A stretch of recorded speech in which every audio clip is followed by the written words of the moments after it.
본인도 회개하고 국민에게도 121개. 사죄하고. 이 녹음한 거 기억나시죠? 네, 모두 진실이죠?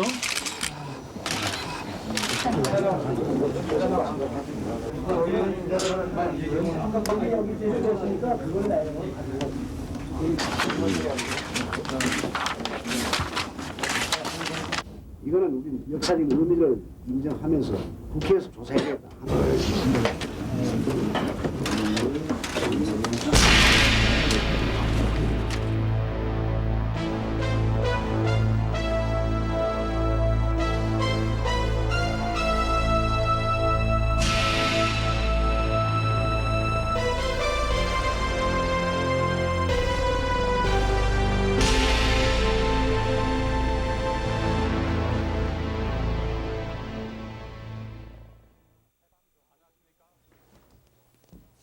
안녕하십니까, 고원정입니다. 해방전국, 비로소 민족의 온 힘을 모아 자주 독립국가 건설에 매진해야 할 그 긴박한 시기에 우리는 중요한 정치 지도자들을 잃었습니다. 고하 송진우, 몽양 여운형, 설산 장덕수, 그리고 오늘은 49년 6월에 있었던 백범 김구 선생의 암살 사건에 대해 알아보겠습니다. 백범 암살 사건은 다른 사건과는 달리 그 배후를 밝히기 위한 추적이 지난 45년간 계속돼 왔습니다. 단독범이라는 당시의 수사 발표를 믿지 못했기 때문입니다. 결국 그러한 노력의 결과로 범인 안두희는 지난 1월 국회 증언석에 나왔습니다. 45년간의 배후 추적, 그것은 김구 선생의 죽음이 차지하는 자리가 그만큼 컸던 때문이기도 할 것입니다.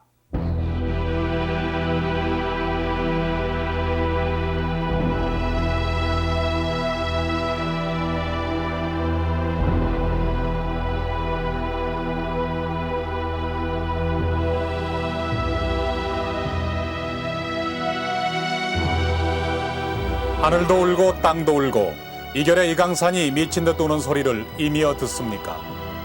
당시 거리를 메운 애도의 노래가 그러하듯 노 애국자 백범의 죽음은 온 나라를 슬픔에 빠지게 했습니다. 해외 독립운동의 큰 상징이었던 김구 선생. 이미 19의 나이에 동학 접주로 활약한 바 있는 선생은 일본군 대위를 살해하면서 구국운동의 길에 들어섰습니다. 상해 임시정부 주석에까지 오른 53년간에 걸친 애국의 삶이었습니다. 선생의 죽음을 애도하며 상점들은 철시했고 집집마다 조기가 개양됐습니다.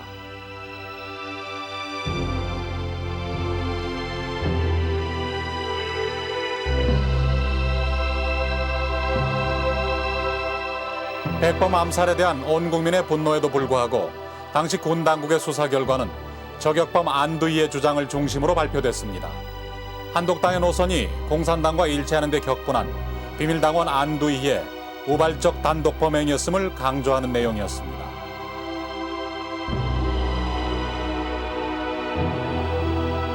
재판정 주변에는 애국자 안두희를 석방하라 하는 반공 청년들의 경문이 나붙었고 법정에선 안두희의 행동은 표창받을 일이라는 변론이 진행됐습니다.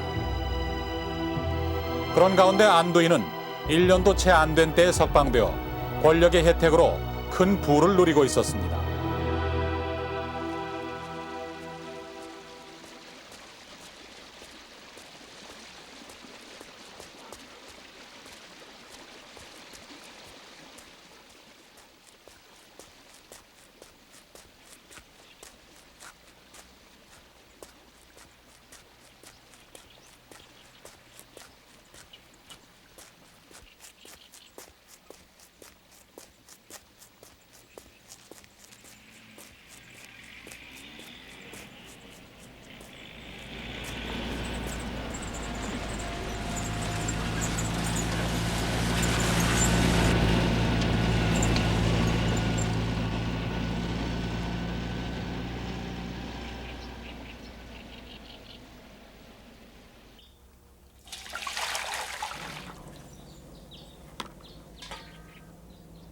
(65년) 당시 안두희는 전방 군부대에 부식을 독점 공급하는 군납업체를 경영하고 있었습니다.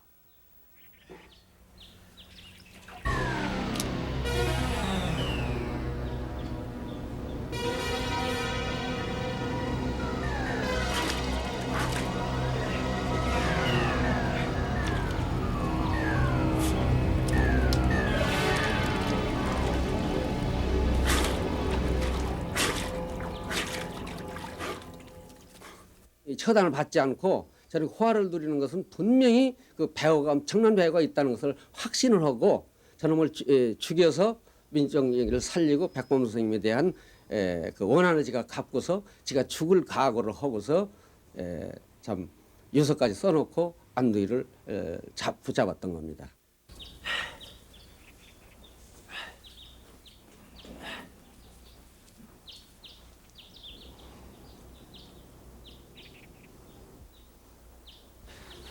저 안 사장님 아니십니까?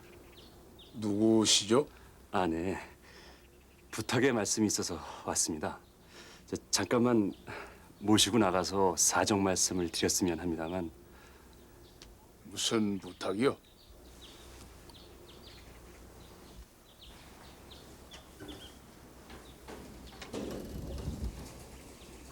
할 말 있으면 여기서 하지. 세수하는 사람을 붙들고 나가자니 무슨 얘기야? 백범 선생 시해 사건의 배우를 고백해. 널 잡으려고 10년 동안이나 기다렸어. 어서 빨리 배우를 대. 알았어요. 알았어요. 왔다 이번 막달 새끼야. 새끼, 이 새끼.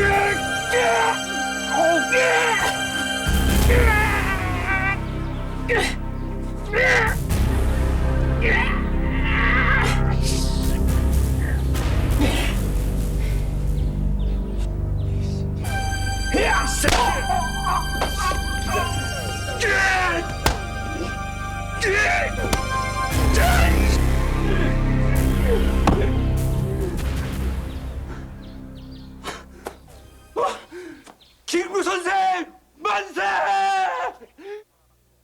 이때 안두희는 수술 끝에 살아났고 살인미수 혐의로 구속됐던 곽태영은 징역 3년, 집행유예 5년을 선고받았습니다. 백범 암살의 진상을 밝히려는 노력은 이미 4.19 직후에 시작된 바 있습니다. 국회 청원서가 접수되고 진상은 곧 밝혀지는 듯 했습니다. 우리가 4.19 후에 이제 백범 씨의 진상규명투쟁위원회를 조직했습니다. 그러니까 당국에 우리가 고소를 하고 고발을 했는데, 그러니까 안두희는 그때 이제 그 황국열 검사가 그 전국에 지명수배를 했습니다. 근데 제가 한 10개월 후에 우연히 이제 길가에서 만나서 제가 붙들어가지고 그때 차중에서 4시간 내지 4시간 반 동안 이 사건 전모를 전부 자백을 받았습니다. 그게 본인이 나 검찰청에 가서 다 고백하고 죽겠다. 본인의 요청에 의해서 제가 이제 검찰청에 데려가서 인계했는데, 그때 당국에서는 일사부재리 원칙 법적 구속이가, 그리고 또 하나는 시효가 지냈다. 이 두 가지로 해서 지금 범인으로 취급할 수 없고 단지 본인을 보호 조치한다 하는 그런 결정을 했습니다. 그 후에 5.16이 났는데 군사형 정권이기 때문에 저희 생각은 이번에는 틀림없이 규명이 되리라고 했는데, 오히려 한 보름 후에 5.16 나서 한 보름 후에 오히려 석방을 시켰어요.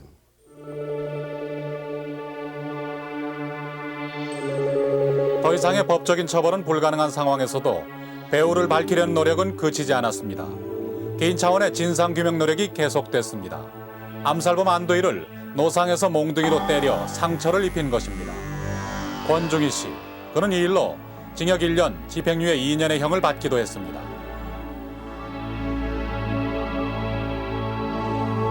방법이 설사 그 강압적인 행위가 최선의 방법은 아니지만은 그렇게 해서라도 진실은 밝혀야 되지 않겠느냐. 이제 저는 그렇게 보고 있습니다.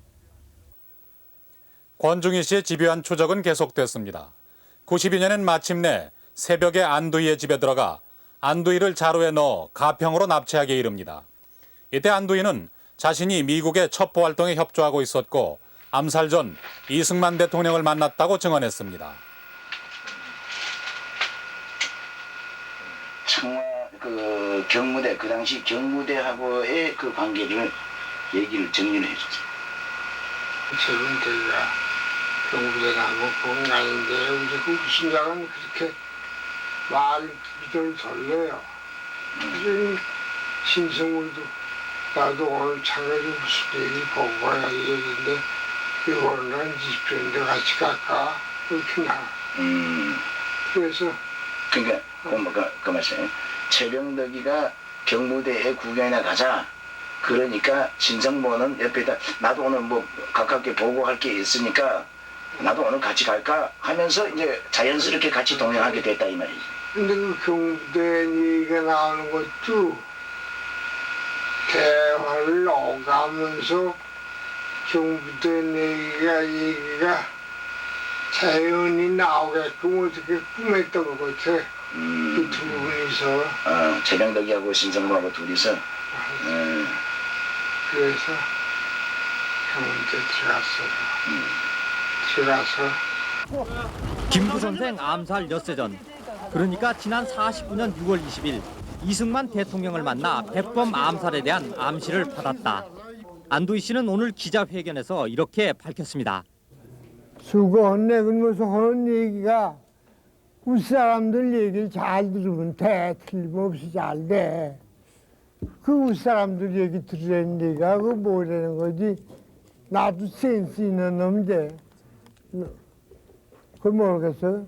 안 씨는 또 이 대통령을 만난 직후 장은산 포병 사령관으로부터 직접 김구 선생을 암살하라는 지시를 받았으며 이때 뒷일은 걱정 말라고 해 이 대통령이 암살 계획을 알고 있는 것으로 믿게 됐다고 말했습니다. 그러나 다음날 안도희는 이날의 증언을 번복해버리고 맙니다. 권중희 씨의 고문에 의한 허위 자백이었다는 것입니다. 자신은 이승만 대통령을 만난 사실이 없고 미 정보기관의 요원도 아니었으며 김창룡 특무대장도 무관하다는 것입니다. 언론은 안두희에게 농락당한 꼴이 되었고 다시금 배후가 없는 단독 범행으로 돌아갔습니다. 갖가지 방법이 동원됐지만 번번이 실패였습니다. 그러나 암살범을 쫓는 사람들, 그들은 끝내 백범 암살의 배후를 밝혀내야 했습니다. 서점을 경영하는 김석영 씨는 마침내 안두희의 양심에 호소하기에 이릅니다.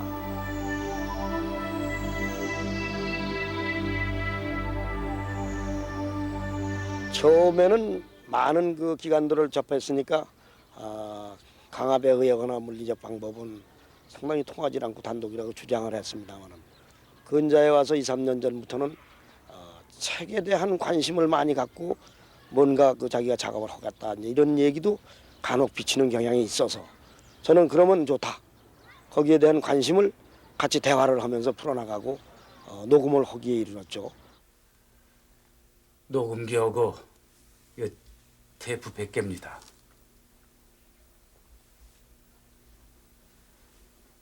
앞으로 살 날이 남았으면 얼마나 더 남았습니까? 이제 밝힐 때도 되질 않았어요.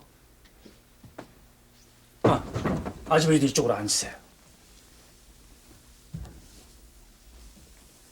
자, 이 마지막 유언이라고 생각하고 모든 사실을 여기 녹음해봐요.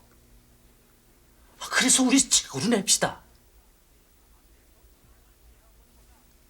백범 선생을 시해한 것보다 당신이 배우를 밝히지 않고 그냥 죽는 게 더 큰 죄예요. 그냥 입 다물고 죽으면은 안두희 씨는 민족과 역사 앞에 2번 죄를 짓는 겁니다. 잘 생각해서 하십시오. 이젠 뭐 강제로 어떻게 할 수 있는 것도 아니고 여기 놓고 갈 테니까 알아서 하세요.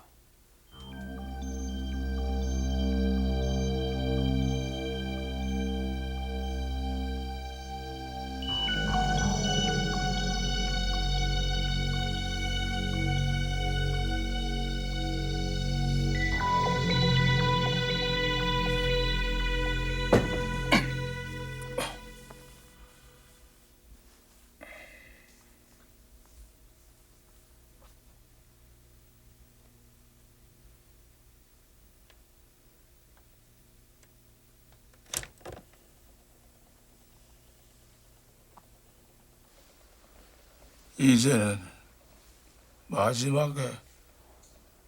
마지막으로 그렇게 하고 또 이제는 뭐 1년도 살 것 같지 않고 몇 달 후에 또 어떻게 할지 모르고 해서 그야말로 끝까지 내가 어리석어서 당했다는 얘기를 토로하면서 지혜 과정도 더군다나 6월에 들어서의 과오를 솔직히 고백하려고 하는 것입니다. 김석용 씨의 설득으로 마침내 안두희의 증언을 담은 녹음 테이프 121개가 만들어졌고 국회 진상규명위원회에 증거로까지 채택되기에 이르렀습니다. 쫓고 쫓기는 과정 속에서 자백을 받으려는 무리한 방법도 있었고 쫓기는 자의 자백과 잇따른 번복도 많았습니다. 분명히 그릇된 방법이기는 했지만은 개인 차원에서 탈법적인 수단까지 동원해 했던 데에는 그만한 사유가 있었음도 간과해서는 안 될 것입니다. 이제까지 그 어떤 정부도 백범 암살의 배후를 밝히고 역사의 진실을 규명하려는 노력을 한 바가 없었기 때문입니다. 그렇다면 이들은 왜 생업을 포기하면서까지 또 탈법적인 방법을 쓰면서까지 안두희를 추적해온 것일까요? 그것은 안두희 자신의 입으로 진상을 밝히는 것이 무엇보다도 중요한 일이라고 믿었기 때문입니다.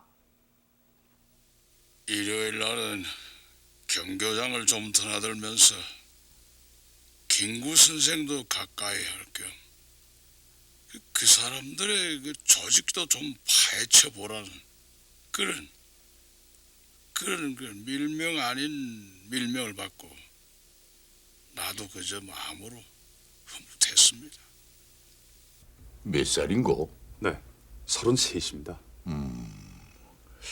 그 모처럼 쉬는 일요일 날일 텐데 날 보겠다고 찾아왔으니 반갑구만. 포병이라고? 네. 좋은데 눈을 떴구만. 잘해봐. 네. 지금처럼 나라가 어수선할 때일수록 군인들이 사심과 사욕을 버려야 돼.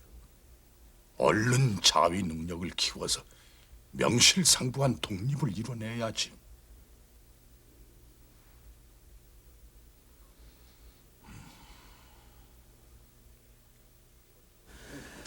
그래, 권총은 차고 올라갔나? 예, 뭐 풀라는 소리도 없었고 김학규 조직부장도 별 얘기 없어서 저도 아무 생각 없이 그냥 차고 올라갔습니다. 이제 아무 때고 혼자 방문해도 김구를 만날 수 있다 이거지? 네. 됐어. 시경에 내가 가는 김에 보고를 할 테니까 장사령관은 헌병사령부에 연락하고 준비에 차질이 없도록 하게. 예.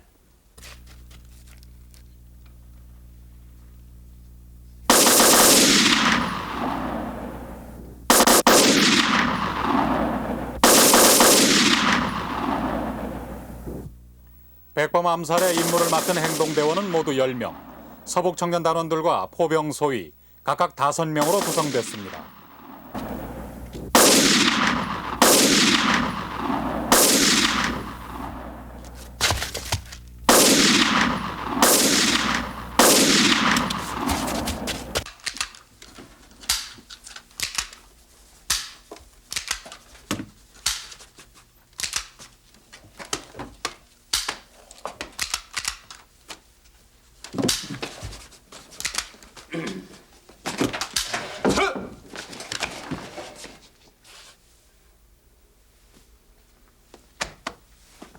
실력들이 많이 나아졌다고 들었는데 오늘 수고도 많았어.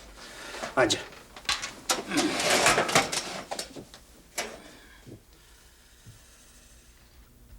오늘이 D-Day요.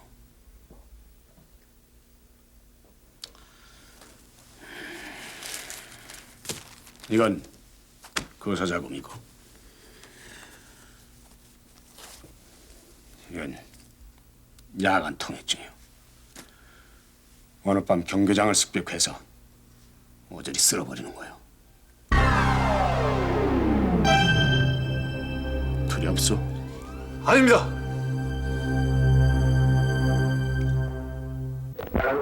같은 건 다 누가 갖다 줍니까? 공청은 갖다 예전에는 둘반둥이가 장난인 듯하죠. 야간 공청은 필요하다고 하니까 특별 총재라고 해서 경찰국에 사는 김중규가 됐어요. 그러나 김중규가 한 달이면 한 3, 4만 원씩 가져왔어요.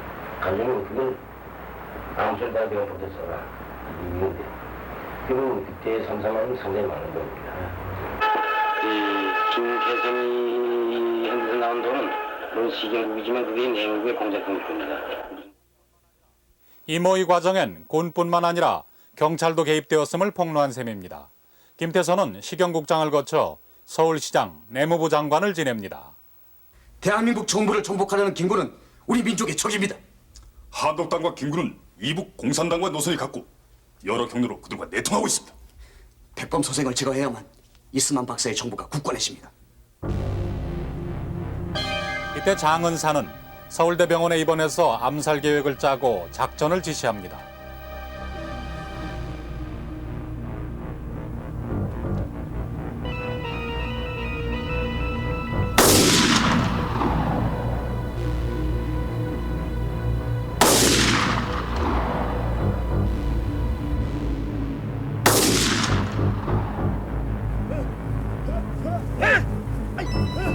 그러나 앞서 시도됐던 두 번의 암살 기도는 모두 실패로 끝나게 됩니다.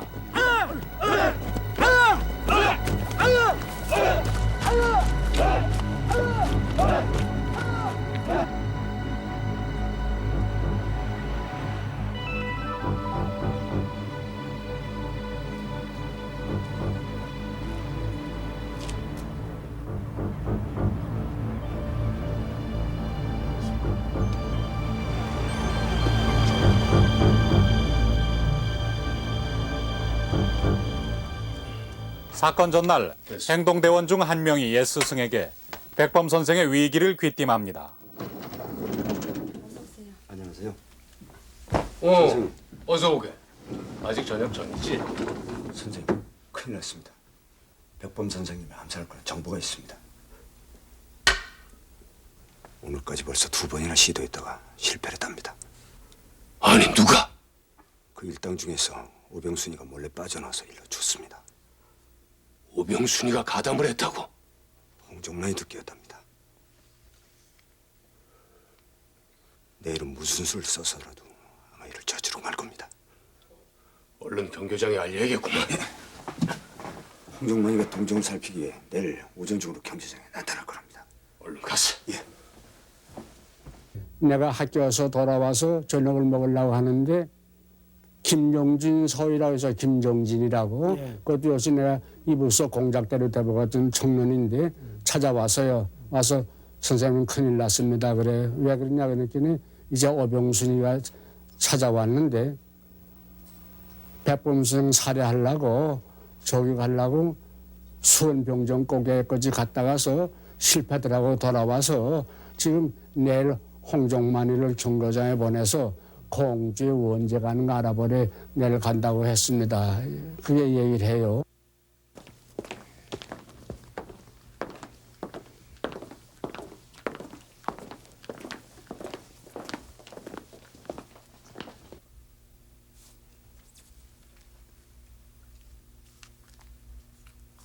이제 뭐 이것도 저것도 안 되면 마지막 주사위밖에 없잖아.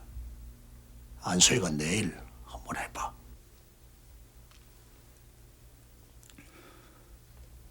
성공 못하면 우리 전부 다 죽어. 네, 알겠습니다. 내일 일요일이니까 무조건 들어가서 안소희가 놀러 왔다는 것처럼 얘기하고 어저께 공주에 왜 안 갔느냐고 물어보고 김구 선생이 있으면 올라가서 얘기하다가 타임이 되면 그냥 해버리란 말이야. 예. 안소희도 알지? 중국 남이사 사측이 어떻다는가? 예, 부득 이항 명령, 부득 선루 비밀, 위범자 처익극형.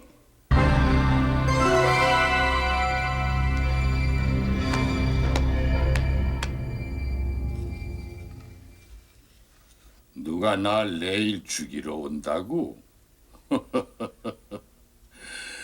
나야 이제 죽어도 한이 없는 사람. 중국 땅에서 몇 번씩이나 죽었는걸. 선생님. 내 걱정일랑 하지 말고 돌아들 가서 어떻게 하면 이 나라가 잘 돼 나갈 것인지 연구들이나 해보게.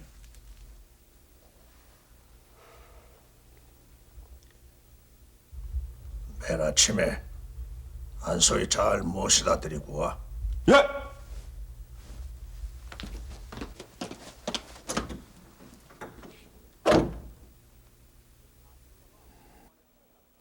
안두희와 홍정만의 증언에 따르면 백범 암살을 모의하고 행동에 옮긴 인물들은 다음과 같습니다.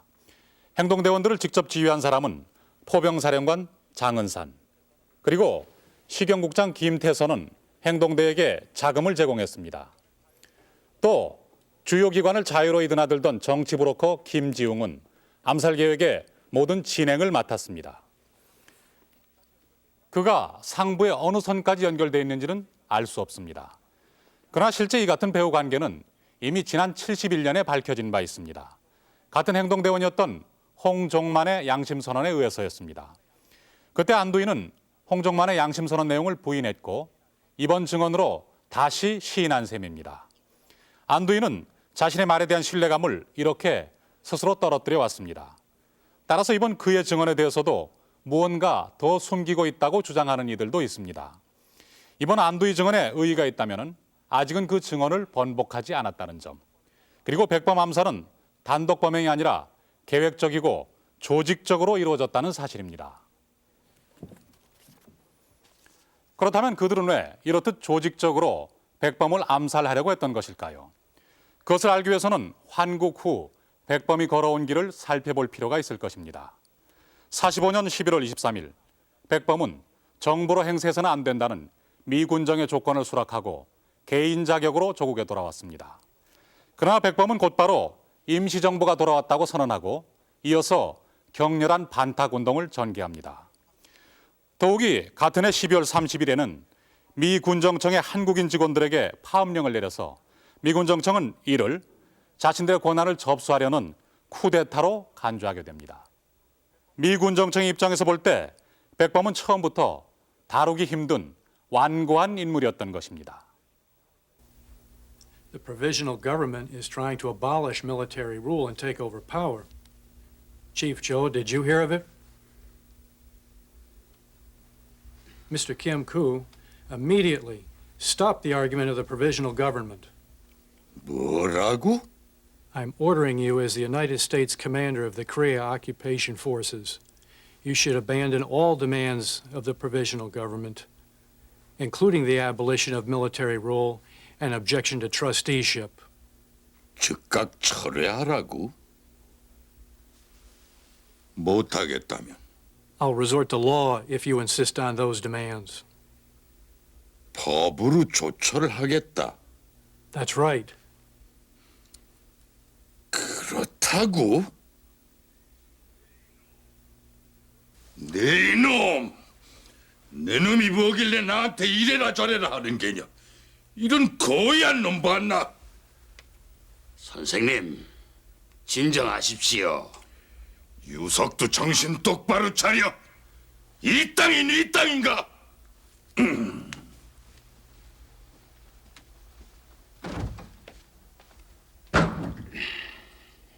처음부터 뭐 반탁 운동뿐만 아니라 그 민족주의를 고수하고 또 통일을 고수하기 때문에 국토의 분단이라든가 민족의 분열을 조장하는 그 미소의 진주를 못마땅히 생각하신 거죠.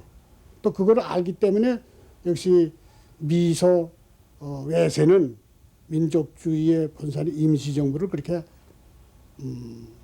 좋게 영입을 안 했습니다.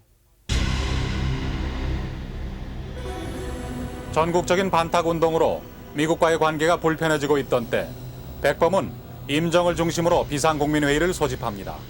미소의 탁치에 반대해 독자적으로 과도정부를 세우려는 것이었습니다.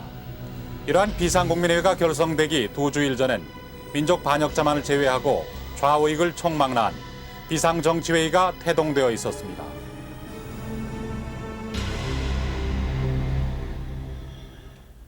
비상정치회의를 소집한 이유가 임시정부의 당면 정책의 일환이란 말이지. 그렇습니다. 백범, 미 군정 하에서 임시정부가 정부 행세를 하려는 건 우매한 짓이란 말이오. 그런 말씀을 하시는 우남 형님이야말로 답답합니다. 비상정치회의를 과도정부로 발전시키고 임시정부를 해체하겠다는 백범 선생님의 의도는 알겠는데 과도정부를 세우게 된다면은 그때 선생님께서는 정부의 수반으로 누구를 꼽고 계십니까? 이 사람아, 그거야 각 대표들의 의견을 모아서 정할 일이지 내가 주장한다고 해서 될 일은 아니질 않는가? 만약에 선생님께서 생각하고 계신 대로 된다면 말입니다. 내 생각대로라면야 그야 우남 형님밖에 더 있겠나?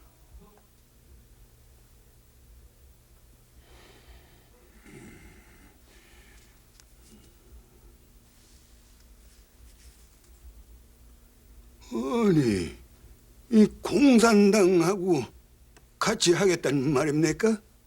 좌익도 참여를 시켜야 거국일치한 국민회의가 되지 않겠습니까? 그거야 명분을 세우기 위한 것이지.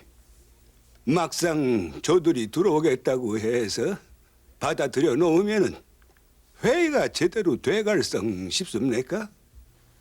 갑자기 차 안팎으로 돌아선 것은 괘씸하지만 그래도 잘 보섭을 해서 타이르고 깨우쳐 줘야 될 것 아닙니까?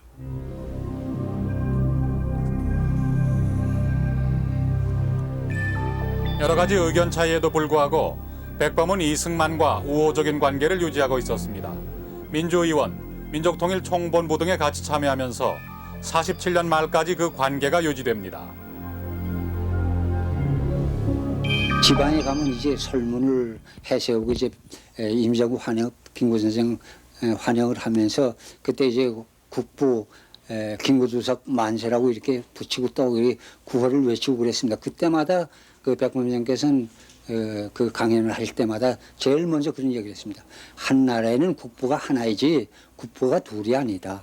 그 우리나라 국부는 어디까지나 참 초대 임시정부의 대통령이 됐던 분이고 또 앞으로도 우리나라 정부가 수립되면 대통령이 될 이승만 박사 한 분밖에 없다고 이런 주장을 항상 했습니다. 백범이 이승만과 갈라서게 된 것은 한국 문제가 유엔으로 이관되면서부터입니다.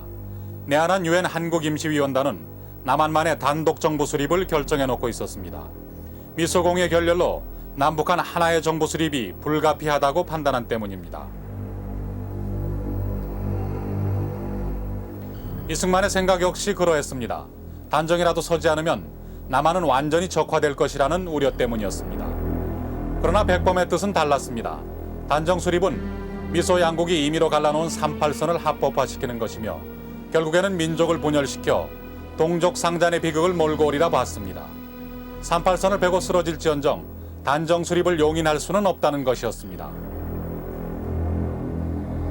미군 주둔 연장을 자기네 생명 연장으로 인식하는 무지몰각한 도배들은 국가민족의 이익을 염두에 두지 아니하고 박테리아가 태양을 싫어함이나 다름없이 통일정부 수립을 두려워하는 것이다. 3천만 자매 형제여, 우리의 자주 독립적 통일정부를 수립하려는 이 때에 있어서 어찌 개인이나 자기의 집단의 사리사욕을 탐하여 국가민족의 백년 대계를 그르칠 자가 있으리. 마음속의 38선이 무너지고야 땅 위의 38선도 철폐될 수 있다. 내가 불초하나 일생을 독립운동에 희생하였다. 나의 연영이 이제 70유삼인가. 나에게 남은 것은 금일금일하는 여생이 있을 뿐이다. 이제 새삼스럽게 재화를 탐내며 명예를 탐낼 것이리. 이미 남한내 단정 수립은 결정됐지만 백범은 통일된 하나의 정부를 세우겠다는 자신의 생각을 굽히지 않았습니다. 48년 3월 백범은 남북 협상을 제의, 어려운 북행길에 오르게 됩니다. 회의 참석을 위해 떠나던 날 경교장의 앞마당에선 오익 청년들이 그의 북행을 막기도 했습니다.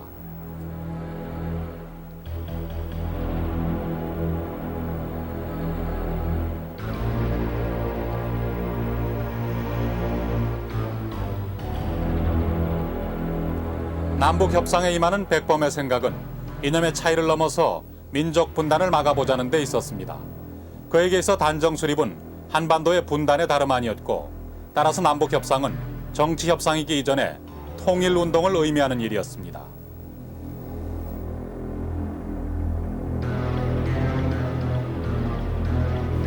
모두 분열의 위기를 만부하기 위하여 남북의 열렬한 애국자들이 일당에 회집하여 민주사주의 독립을 전시할 대결 것은 실로 우리 독립운동의 위대한 발전이며 이와 같은 성대한 회합에 본인이 참석하게 된 것은 큰 영광으로 생각합니다.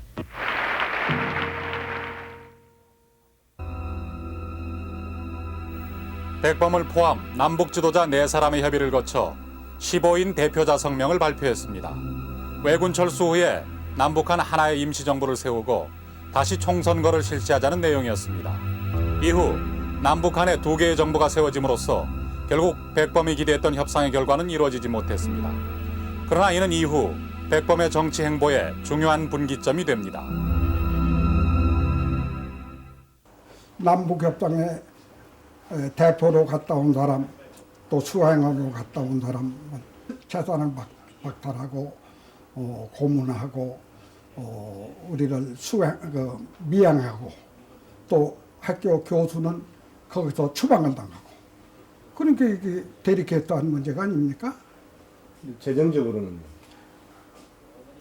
재정적으로도 역시 남북협상 갔다 올 때는 김구 선생님, 조항구 선생님, 조소왕 선생님 후원자들이 여럿이 있었어요. 돈을 가져오더니 남북협상 갔다 올 때는 싹 그게 끊어졌습니다. 김구 선생의 의사와는 관계없이 단독 선거는 진행됐습니다. 백범의 한독당은 공식 참여를 거부했고, 더러는 탈당 후 개인적으로 출마했습니다. 선거 결과 이승만의 독립촉성국민회가 55석, 한민당이 29석, 그리고 무소속 의원이 가장 많은 85석을 차지했습니다. 마침내 대한민국이 수립됐습니다.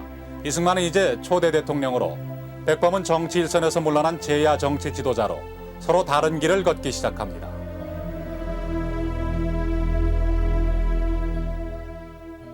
이제 그때 당시에 이제 우리 한독당 내부에서도 그랬고, 또 측근들이 많이 얘기를 했습니다. 근데 백범정 이전은 여기 정부가 수립되시니까 선생님 가만 계십시오. 가만 계시고 좀 어디 가서 좀 편히 쉬고 계시면, 그때 당시는 그 이제 초대 선거는 2년이거든요. 그러니까 2년 후에는 이제 모든 국민들이 선생님이 아니면 안 되겠다고 이제 모든 국민들이 선생님을 부르실 겁니다. 그러니까 좀 쉬고 계십시오. 이제 이런 측도 있었어요. 그러나 백범 선생님께서는 내가 뭐 여담차기에 아니라 어떤 때든지 통일정부가 아니면 난 거긴 참여를 할 수가 없다. 정치 일선에선 물러났지만 백범이 통일운동까지 멈춘 것은 아니었습니다. 백범은 틈나는 대로 지방 강연, 한독당원 교육 등을 통해 단독 정부는 인정할 수 없다, 양군은 철수해야 하고 치안 공백은 유엔이 맡아야 한다고 역설했습니다.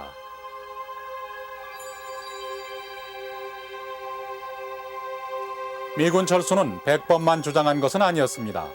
국회 내 소장파 의원 가운데 무소속을 중심으로 72명이 이미 양군 철퇴안을 제출해 놓은 상태였습니다. 이들이 기울인 또 다른 노력은 친일 요소 척결이었습니다.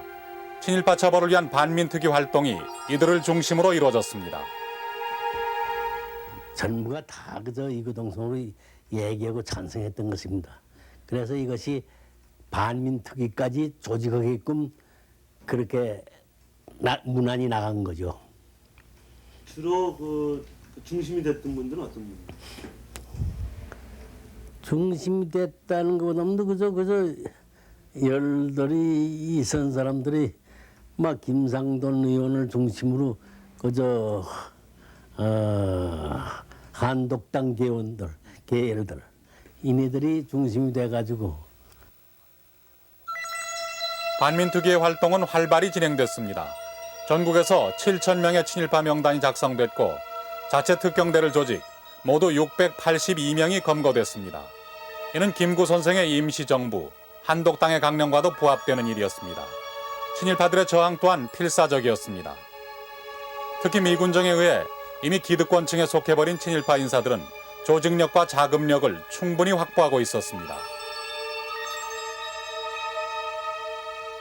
그 위기에 빠질 때는 가만히 보니까 이건 결국 실패하겠구나. 응?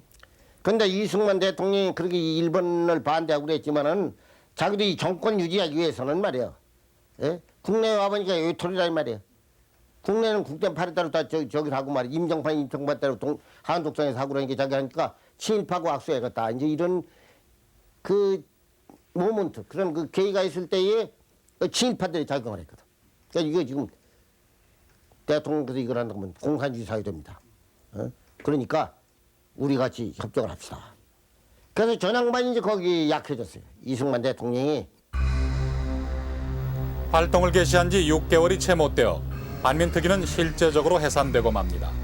국회 소장파들은 애국적 정열만 있을 뿐 조직력과 자금력에서 도저히 친일 세력의 상대가 되지 못했습니다. 반민특위 활동이 와해되면서 친일파는 다시 득세하게 됩니다. 이로써 친일파 척결 문제는 해결해야 할 역사적 과제로 남게 된 것입니다. 반민특위의 와해는 친일파들에게 새로운 자신감을 주었습니다. 반공 이데올로기로 무장하고 권력의 중심부를 향해서 거침없이 나아갈 바탕이 마련된 것입니다. 백범암살의 배후 인물인 김지웅과 포병사령관 장은산이 바로 그러한 친일 세력에 속하는 이들이었습니다. 그러나 백범암살의 배후에는 이들만이 있었던 것은 아닙니다.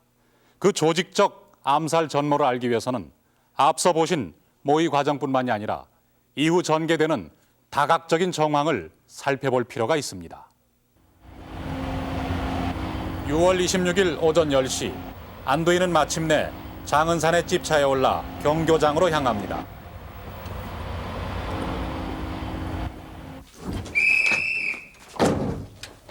김대님, 무슨 일입니까? 경교장에서 백범 선생이 총에 맞았어. 오중이 빨리 헌병들 집합시켜. 백범 선생님 돌아가셨습니까? 돌아가셨는지 살았는지 나도 잘 몰라.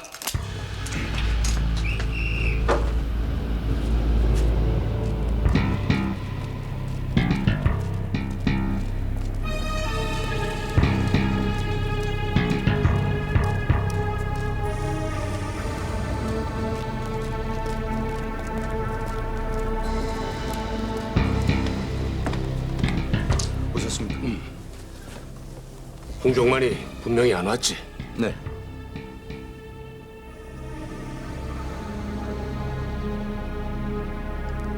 아니, 저 군인이 누군가? 김 장군님이 소개한 군인인데 그전에도 몇 번인가 왔었고 이 포탄 껍질로 만든 꽃병을 선생님에게 선물돼 있습니다. 기다리게 해서 미안해.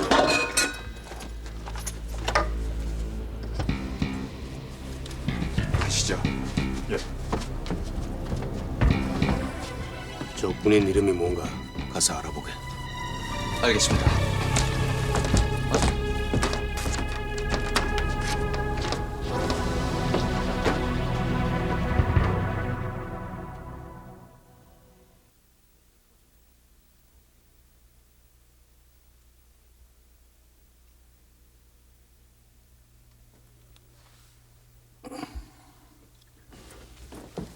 선생님, 안소희가 인사차 왔습니다. 어서 와.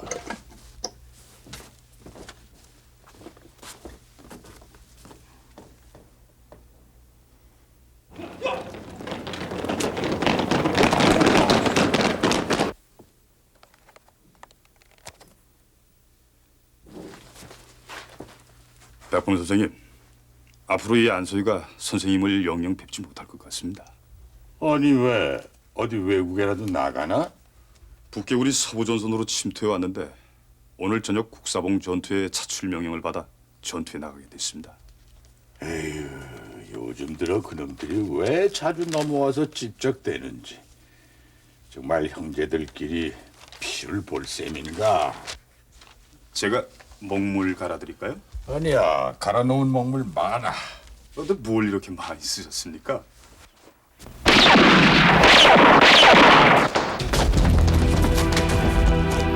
당신 뭐하는 거야?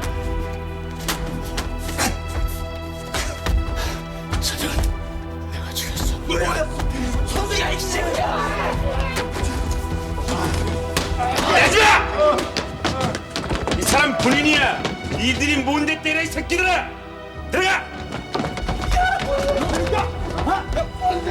자, 빨리 빨리 빨리!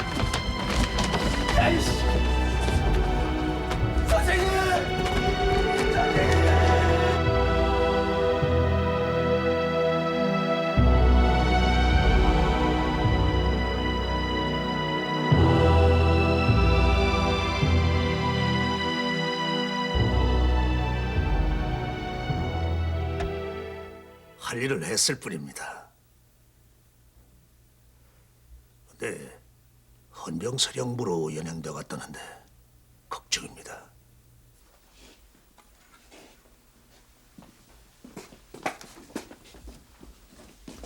안소희, 큰일 잘 해냈어. 나 외에는 누가 뭘 물어도 일절 대답해서는 안 돼. 괜찮아. 누워있어. 먹고 싶은 거나 하고 싶은 거 다 해줄 테니까 편하게 있어. 헌병사령관 장흥, 독립군 출신으로 백범을 따르던 인물입니다. 누가 이 절을 이렇게 하라고 했나? 네, 아까 부사령관님 오셔서 새로 조치해 나왔습니다. 오중에 사령관이 더 높나 부사령관이 더 높나? 네, 사령관님이 놓습니다. 그럼 아까처럼 지하 감옥에 가두고 아무도 접근하지 못하게 하라. 이건 사령관의 명령이다. 알겠습니다.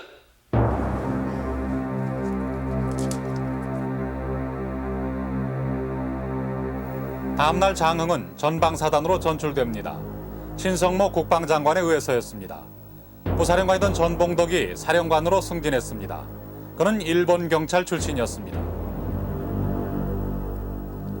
그는 반민특위에 쫓기던 일제 경찰 출신들을 헌병대에 숨겨주는 창구 역할을 했습니다. 그는 이 일제 경찰들을 한데 모아 조사 이과를 신설, 정치 관련 업무를 시작했습니다.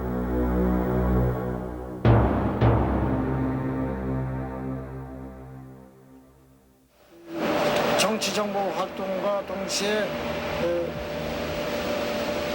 한독당의 전복, 그러니까 한독당에 대한 전복을 위한 모든 공작, 또 그렇고 이제 아울러서 백범을 공산당으로 몰아가서 백범을 암살하는 그런 개혁, 이걸 하고있는 생각을 했죠. 당시 그 이과에는 어떤 사람들이 모여 있었습니까? 전부 일정 때 일본의 그 경찰 그 고위 간부한 사람들, 그 사람들이 전부 다 있었어요. 전봉덕, 그는 생존해 있는 배우 인물입니다. 해방 전 경기도 경찰부 보안과장을 지냈고 서울변협 회장, 오공헌법 개정심의 부위원장을 지냈습니다. 현재 미국에 살고 있는 그는 백범 암살에 대해 일체 입을 다물고 있습니다.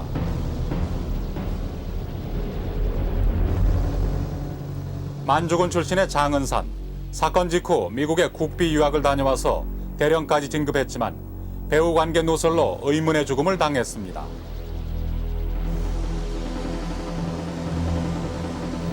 반동군 밀정 노릇을 하며 방대한 조선인 정보원을 거느렸던 김지웅. 그는 4.19 후 백범 암살 규명이 시작되자 일본으로 밀항해 망명 신청을 냈던 인물입니다.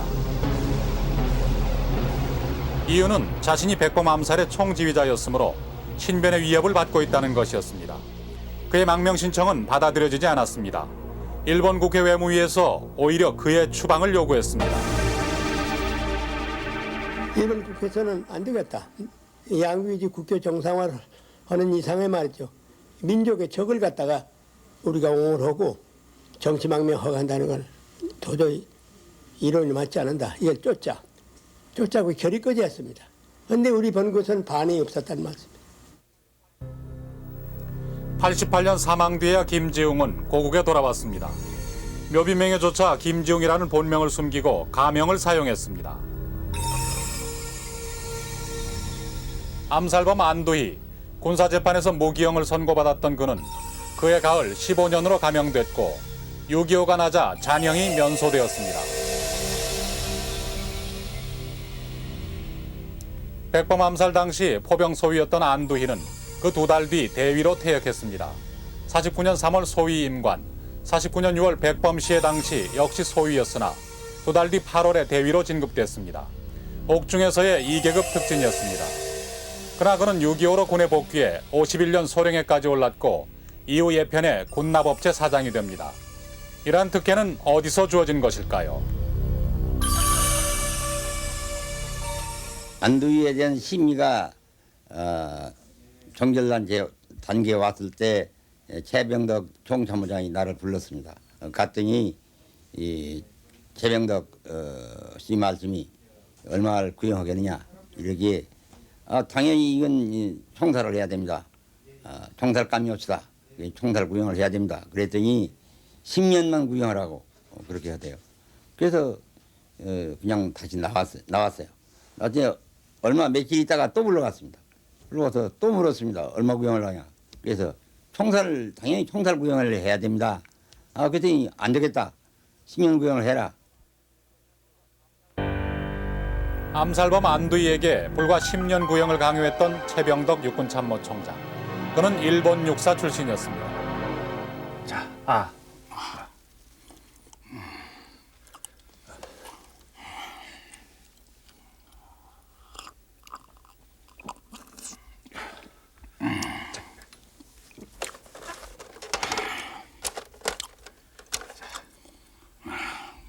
그렇게 부산 피난지에서 관제 구호 과정을 하고 있는데 하루는 대위님 전화 왔습니다 해서 받아보니까 이화 대학장인데요. 지금 여기 국방장관이 와 계시는데 만나고 온다 갔다 그러시는데 뭐 시간 과일 바쁘지 않은 한번 오십시오. 지금 여기 신다는 거예요. 보니까 또 저쪽에 필리핀 말을 좀 불렀다가 그랬지. 신성만 안 됐지만 뭐 되게 말 들었는데 수고 많았어. 그간에 뭐 여러 가지 말도 많았고 수가 많았다면서 공투를 내는 거예요. 근데 뭐 약하지만 이거 수고했다는 거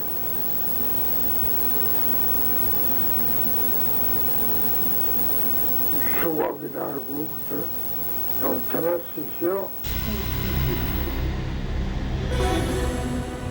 진성모 국방장관은 안두희에게 수고비를 제공함으로써 백범 암살과 무관하지 않음을 드러냈습니다.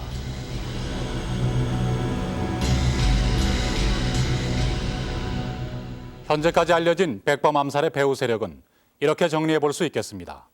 이미 앞부분에서 지적한 인물들 외에도 헌병사령관 전봉덕이 관련되었다는 혐의를 지울 수 없습니다.